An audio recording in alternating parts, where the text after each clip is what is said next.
Друзья, если мы оставляем Иисуса, это очень серьезно.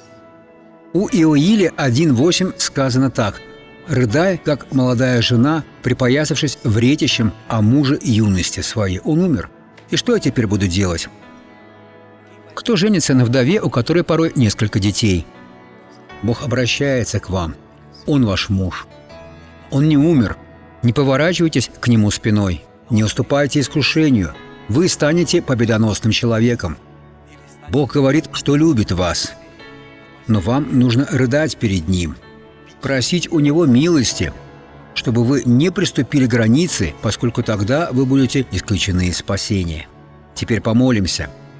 Господь Бог, во имя Иисуса я взываю за человека, который не одет во вретище, не посыпает голову пеплом, как в прошлом, но его сердце в Твоих руках, он рыдает и просит о помощи. Благослови, Бог.